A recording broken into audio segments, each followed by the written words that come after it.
questions here. Whether you decide to take it in that second year or the first year, how you take it can mean a huge difference in terms of how much money you're going to get in.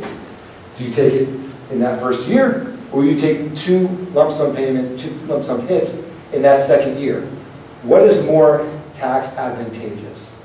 Sit down with a planner. One of the many questions that we can discuss. As I mentioned before, if you're still working, yes, you can push back the duration, the time frame with a 401k. If you're still working at that company, you can push it back. And once you leave, then yes, you can start taking RMDs. But if you have other retirement accounts, you still have to pay. If you don't mind, sir, holding your question to the end, just jot it down and I'll be with you towards the end there. So, how do we calculate RMDs? There is a rhyme to the reason. They don't just pull it out of their hat. It all starts with something called the Publication 509, right? It's an easily Googleable table that looks a little like this, although you can probably not even read what that says. It's a table. And what they do is they take your life expectancy, and they're pretty liberal here. Yeah, they are pretty good. They could ask you to take it out in one lump sum, which would kill you in terms of taxes if it's ordinary income. But they ask you to take it out in very small amounts. They take, so if you're 70.5 and you start taking out these RMDs, they're pretty generous. They give you, for example, your first year, they expect you to live to 27.4 as an estimated lifetime, right? I don't know many 70-year-olds that live 27 years. If you do, God bless you, that's great news. Or maybe bad news, depending on your lifestyle. But again, they give you a serious amount of time to be able to pay that money back. So they are very generous in terms of making you take these payments out. So again, for your first year, generally it's 27.4. This table will be different if you have a spouse that's different than 10 years in terms of your age. So again, this is the main table they use, but there are other tables depending on your spouse's age, the difference in your spouse's age. So let's say you have about 160 grand in your account. At 27 is the factor, or the year, the expected life cycle age they're giving you. At age 73, then you're looking at about $6,400 for your RMD payment for that particular year. Now, roughly, you're looking at 3.65% for your first year. The next year, it's going to go up because the table changes. So it goes 3.65, and 3.75, 3.85, and so on every year as it goes up, meaning you will expect to pay more every year as it goes up and up and up. So, with that, again, you have a different table. We talked about that. And this does increase every year. So it's important you anticipate this. And I can't emphasize enough, there's a reason you talk with a retirement planner to go over this information to make sure you're on track and can handle these payments. I had a client just the other day. He had no idea that he was going to be sought for Social Security taxation. He's still working. He has pension money coming in. And he didn't realize he'd be in the 85% bracket. So after I had this conversation with him, he was not happy, but he was a lot happier knowing I told him than the IRS after the fact. All right, let's switch gears, talk about Roths. So again, very similar to traditional IRA thresholds. Just like traditional, $5,500, $6,500 for the catch-up. Must be earned income. Alimony still counts as income. But take note, no age limit. We love that. No age limit. Meaning, you can still contribute to a Roth after age 70. If you're still working. You like that. Roth contribution limits, very similar to traditional IRAs. Understand that the other graphs that you saw before, that was can you deduct, right? That was can you deduct. This is can you do a Roth? Just can you put your money into a Roth? With that, married filing jointly, less than 189, you can do up to the limit. There's a proration between 189 and 199. You can't do it under 199, over 199. Married filing separately, again, the $10,000 limits there, we know that, reduced amount or zero. And then if you're single or have a household, 120, above 120 you're okay, 120, 135, you're going to be prorated, and over 135, you just can't do it. So, employee-sponsored retirement plans, we mentioned them before. Those are your 401ks, that's if you're in the private sector. 403bs, if you're a teacher or work at a church or whatnot. 457 usually with the city, usually a municipality worker, and yeah, usually like working for the state. What else can I tell you? We like 401ks, we like the 457s, the 403bs because they have higher thresholds. Instead of the 5,500, 6,500, you're looking at potentially 18,500. Or if you're above age 50, $24,500. A little bit different, I'd say. Now, the rule of thumb is if you have to choose, if you don't want to do both, you can't do both, rule of thumb is you generally go with the employee plan. Why? Usually it's easier, it's cleaner, it's more simple, it's automated. You usually get your match. In some cases you get a match. You put in 3% and your employer might put in 3%. Your second note you have to write down. Are you ready? The most important thing, if you leave here with nothing, learning nothing, you need to learn this. If somebody gives you free money, take the free money. It's a no-brainer. So yeah, we like matches for that reason. Again, if you have to choose, always go with the higher thresholds, and that's the plan. Okay. And by the way, you can contribute to both a Roth and a traditional. If you qualify, you just have to make sure the total equals 5,500. You could go half and half if you wanted, or any variation of two. You just still have that contribution limit. So you still can do a traditional Roth if you still wanted it. Stretch IRAs. Can anyone tell me name one stretch IRA? Anyone name one stretch IRA? Very good. You guys all did great. There's no such thing as a trick question. Stretch IRAs are not a product. They're a strategy. When you hear the words stretch IRA, it's not about, again, a certain type of box. As much as it is a strategy in terms of making that, let's say, $100,000 you may have in your retirement account turn into $1 million over the course of time. It's about being able to successfully transfer assets from generation to generation without facing serious tax consequences. Now, my number 2 pet peeve, I already mentioned one before, this is my big number 2. Nothing irritates me more than an unknowing child of a client, right? An heir, that someone I've been working with, a client that, this client has worked very hard to accumulate amass their wealth over the course of their lifetime, and they want to successfully transfer it, and they give it to their kid after they pass, and even though I try to talk some sense into the kid's like, oh, money, I've never seen this much money before, I'm taking it all out now. Nothing irritates me more than a snap judgment like that. It can cost them a significant amount of money. Think about the taxation. Let's say it's a 401k or a traditional. If they're taking out $100,000, you're taxed as if they made that money as income for $100,000. Versus if they take small lump sums over the course of their lifetime, they can literally transfer, and again, I can give you an example, if you want to sit down with me, $100,000 in an IRA over the course of transferring this from, let's say, parent to child and child to the spouse, over the course of those generations, $100,000 can be $1 million. It's not unrealistic. But with compounding interest, with the right investments, we can make it happen. But education is key. And what I struggle with more than anything else is educating the parental units and then dealing with the children that either don't want to get educated, don't want to come in and talk to me, or just want to make a snap judgment and take money that they could be investing for the future and they squander it on a Ferrari or a Porsche or something. So, big pet peeves. Please, if you have any homework to do, talk to your kids about some money issues like this. If you want me to talk to them, I can explain it to them. But it's very important. You've worked your whole life for it. Make sure you create and carry on that legacy. I mean, it seems silly to work your whole life and save and then have that happen. Okay, so we're again switching gears to something a little different, and it's going to seem a little awkward and offbeat, but it's actually nothing could be more on point. Because we've talked a little bit about the different boxes available. Now what we're going to do is essentially talk about what goes in the box. Right? We have those retirement accounts. How are we going to calibrate them so they work well? So the first thing I want to point out is, based on the general age categories of people I see here, I'm guessing a lot of you didn't come here. You probably don't know what IRAs are, or you probably don't know maybe a thing or two of what I've been speaking about so far. But I'm guessing a lot of you guys have IRAs already. Is that correct? So a lot of you are really here because you want to find out the proper way to take them out. Maybe tax strategies, maybe a way that's going to be more tax advantageous to your particular situation. So in looking back, let's talk about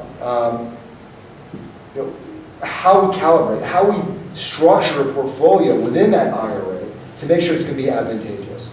So just in looking at a lot of you, I can almost guarantee that you're probably, let's see, if we look back, let's say 40 years, right? The best market in history was in the 80s and 90s. Anyone remember the 80s and 90s? really great interest rates, or good rate of return, roaring market. I mean, any monkey in a suit could have made you monkey, right? You threw a stone, you'd find a guy that could make you money in the market. It wasn't that hard at all. And again, I'm guessing just based on the age bracket here, you guys are probably in your 70s, you're probably starting your families. That was about 40 years ago, just doing the math. I mean, you're probably struggling at that point, maybe you're living on one income because the other was taking care of the kids, maybe you're saving for the kids' college, you're scraping, you probably weren't investing very much in the 70s, but in the 80s and 90s, you probably started learning a lot. You probably started making a lot of advancements with your investments. And the economic climate we had back in the 80s and 90s, very, very different than we're having now. And I'll explain why in a minute. So with that, there are several concepts I want to kind of review that we have a lot of misconceptions since we came out of the 80s and 90s. And I want to just clarify a few things. So on a very high level, there's a formula when you look at your investment portfolio. And that is total return equals growth plus income, or capital appreciation versus interest and dividends. So what does that mean? What does that mean? You have the G and you have the I. What's the difference? So growth is a very different strategy than an income investing strategy. Two different mentalities. The best way to quantify this is if, for example, you have, as comical as it may sound, let's say you're a chicken farmer. In your 20s, your 30s, your 40s, maybe your early 50s, you want to fatten up the chicken as much as possible. But once you hit your late 50s, mid-50s, definitely your 60s and 70s, you want to downshift. You want to switch from an income strategy to an income strategy, growth to income. You want to switch mindsets and switch gears in your head. You want to go from focusing on capital appreciation to interest and dividends. What is the difference? To give you an example, there are two different types of stock, for those of you who didn't know. There's common stock and there's preferred stock. Common stock is, you get in, let's say, I don't know, Wells Fargo. I don't know if it's preferred or common, I'm just picking that out randomly. You get in at Wells Fargo, as bad as the company as they've been lately.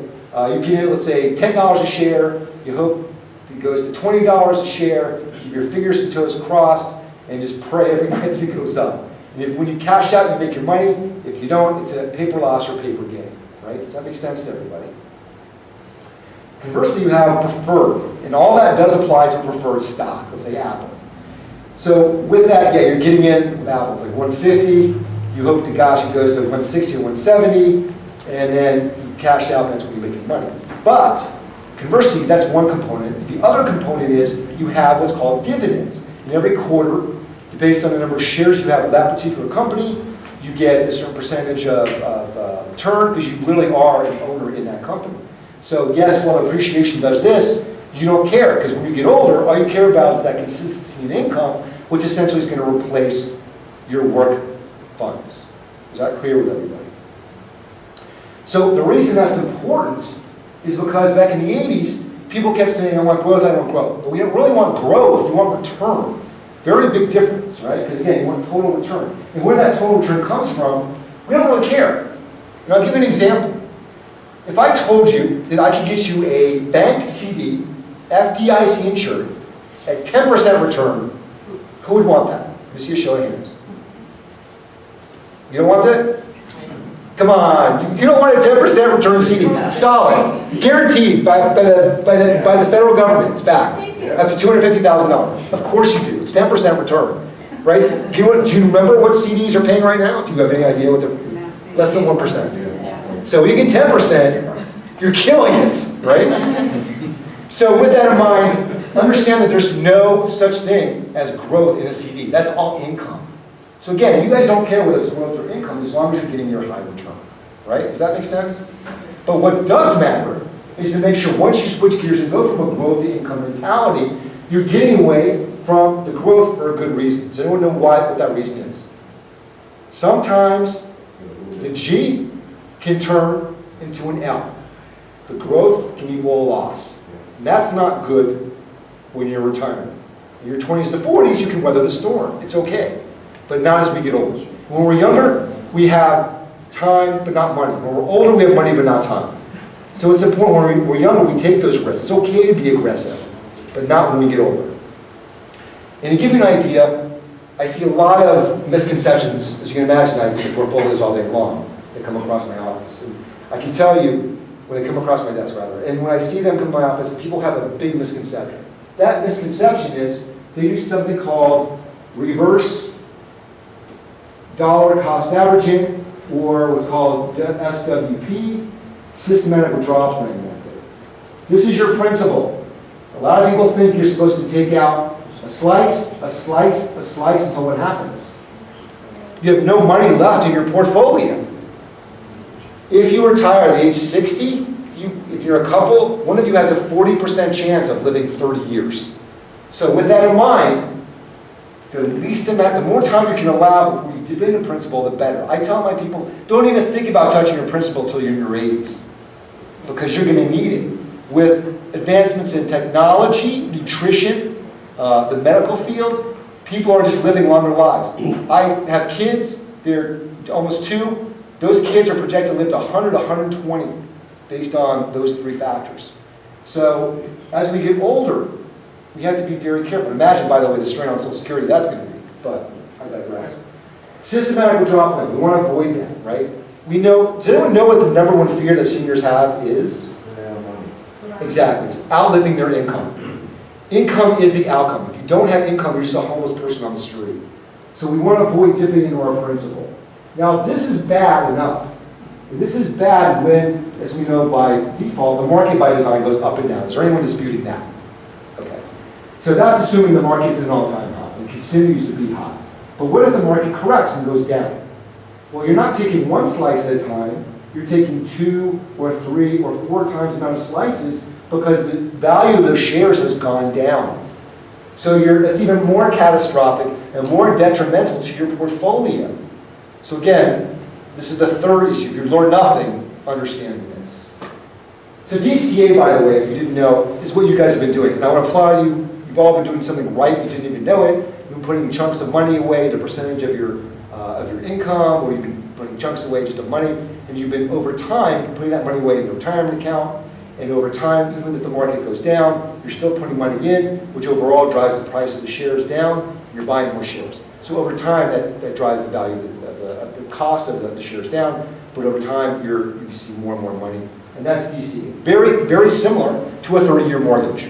You remember when you guys first bought your first home, or you did have a home at one point, you were excited because you bought your first home, you didn't know if you could afford it, but you filled it with furniture, and then you were excited, you went out to the mailbox, and you got that first real mortgage payment check, right? Not check, mortgage payment.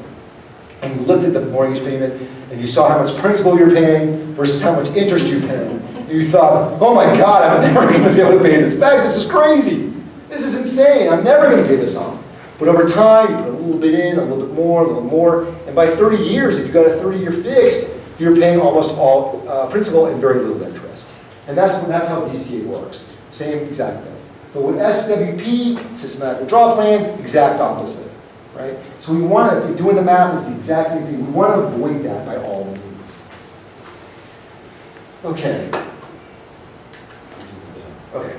So let's get back to the original question now. How do we take out money, traditional versus a Roth? How do we make the withdrawals? What's the difference in the two? What, on a very basic fundamental level, what are traditional IRAs meant for? Very simple, I'll give you a hint, it's on the board. Income. They're meant for income.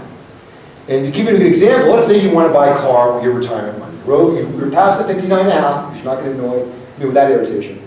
But you're over 59 and a half, you think that you want to splurge a little, you want to buy that car you've always wanted. Let's say it's a $30,000 Hyundai. So you take that money and you want to take the money out and you want to buy a car. If, for example, you went to a Roth, you've already been taxed on the money, interest and dividends are tax-free, so you just take the money out and that's that. Conversely, if you're taking the money out of a traditional IRA for a $30,000 car, you're taking out how much? Based on how much you're making, probably about $50,000. $20,000 of that's going to go where? The feds, the IRS. Because what's going to happen is, you You got, again, this is growing tax deferred, and then it's meant specifically for income, not for lump sum purchases. So for lump sums, go with a Roth. For income, it's meant specifically for a traditional IRA. So we're going to tie this all up now. So what does this mean exactly in terms of where we are in the market? How is the market doing? Is there anyone who follows the market? Okay, so this is going to be an eye-opening experience for you. So I want to see a show of hands. If you didn't know, by the way, the market's doing very well. It hasn't been doing this well in a very long time. How well? 5 all-time Guinness Book breaking all-time highs. 5 Guinness Book breaking highs. So with that, how many people think that the economy is where it is because it's justified? You see a lot of money flowing, everyone's employed, and everyone deserves to have the money or is making as much money as they think they should be. How many people agree with that? You can be honest, there's no right or wrong answers here. No one? Not one person? Okay. Well, I agree with that because what's happened is our economy essentially has been artificially stimulated for a very long time. And let me explain why. So if we look at the last, when my cat dies, this is a little bit what the last 18 years looks like in the market. And we start in the year 2000.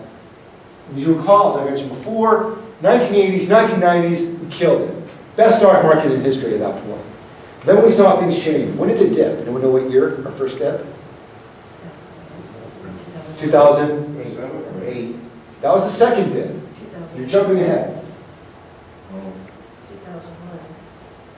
2002, you're very close. And does anyone know why it went down?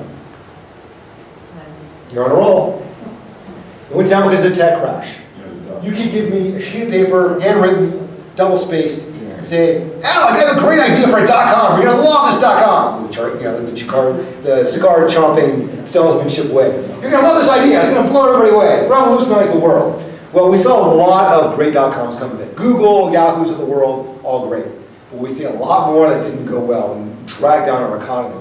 NASDAQ, for those of you who don't know what the NASDAQ is, it's basically the newer and tech stocks. It almost was wiped out. I mean, we're talking about all the newer companies, the tech companies, went way down, dragged down our economy, you wouldn't believe. So that was 2002. So do we know how much it dropped at that point? Anyone want to take a guess? 50%. 50% it went down. So then the Federal Reserve, which is a private institution that dictates economic policy for our government, steps in and they have these weapons to use. They have 3 weapons. Anyone know what the weapons are? No one took an econ class? Interest rate. Interest rates is one. Very good. On a roll. Keep going. They buy government securities and they print money. And they did all 3, and it worked. So we saw it go up, and then people got greedy with subprime loans. We saw the height of it up 2007. And then it dropped again. How much did it drop the second time? It was about 50%. Yeah. 60%. You're very close, sir. Gold star anyway. You dropped 60%. And then the Federal Reserve did what they do.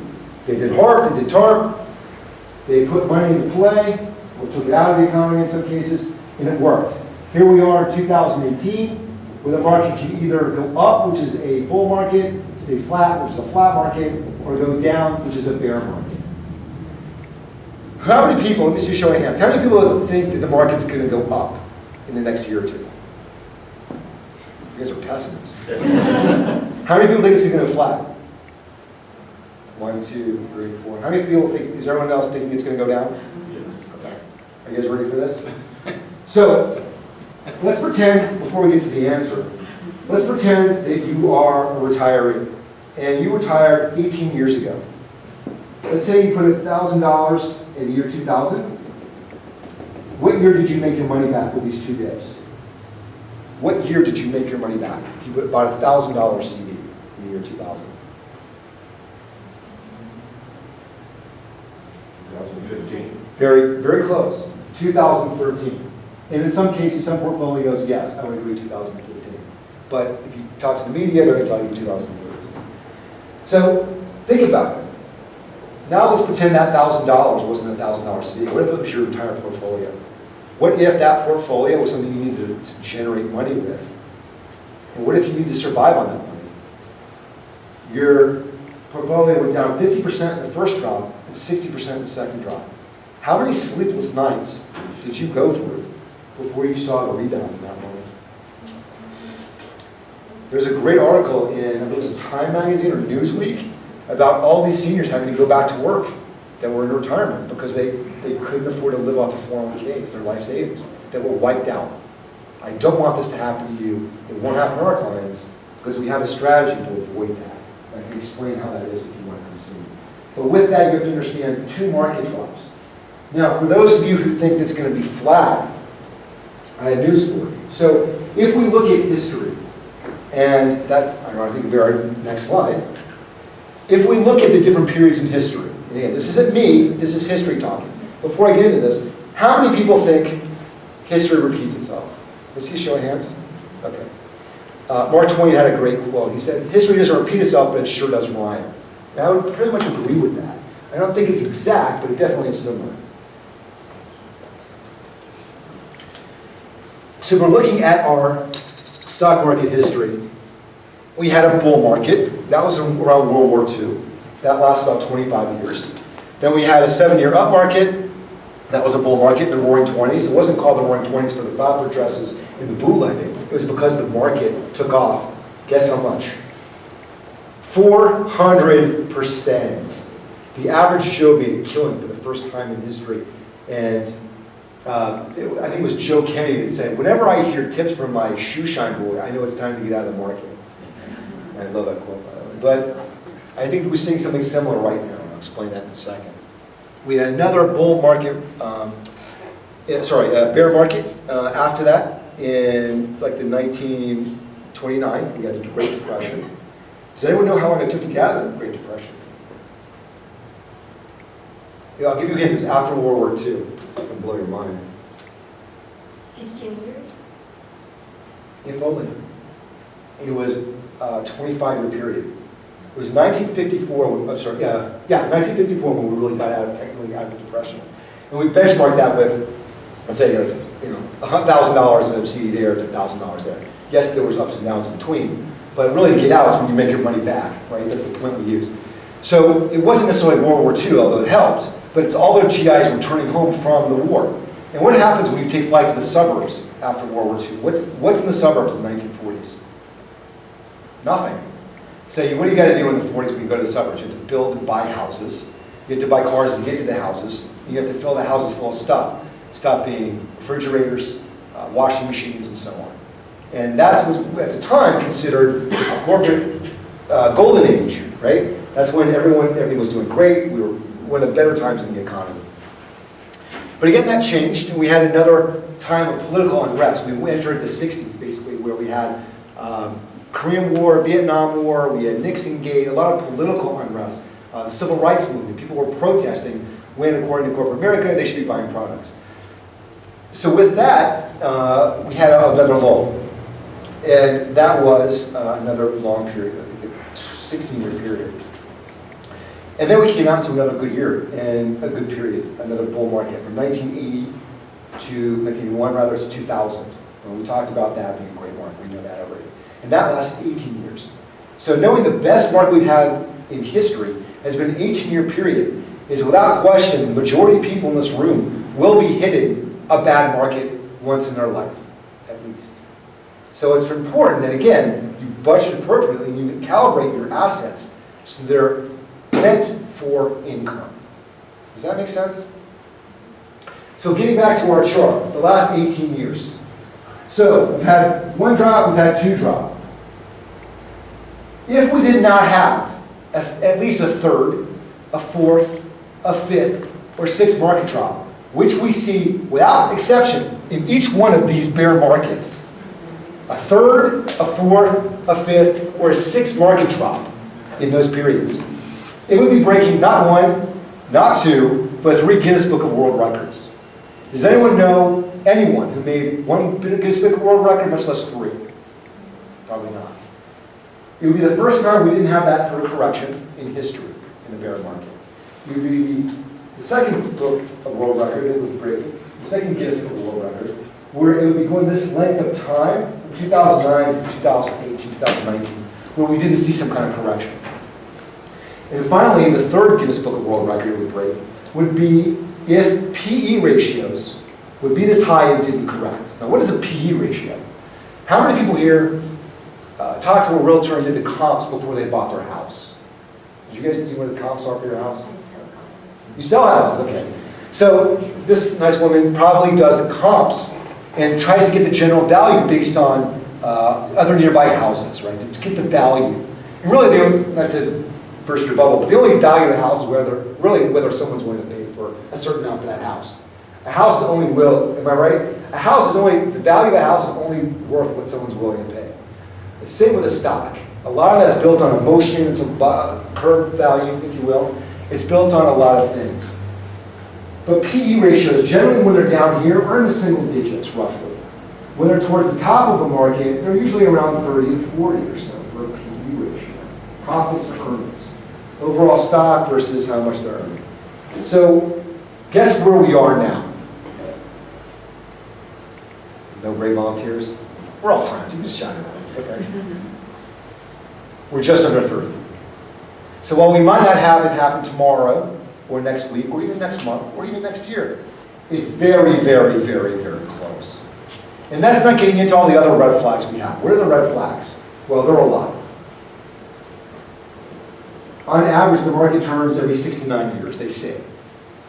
Do the math. 2018, 2009, what's the math? 9 years? 9 years.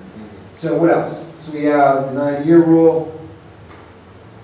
We have our president tweeting at 3 in the morning, we love that. We have things like North Korea, big unknown factor. We have a trade war with China. We have a trade war potentially with the world, which our president's already backpedaled on, definitely with Canada and Mexico. But more than anything else, we have rising interest rates.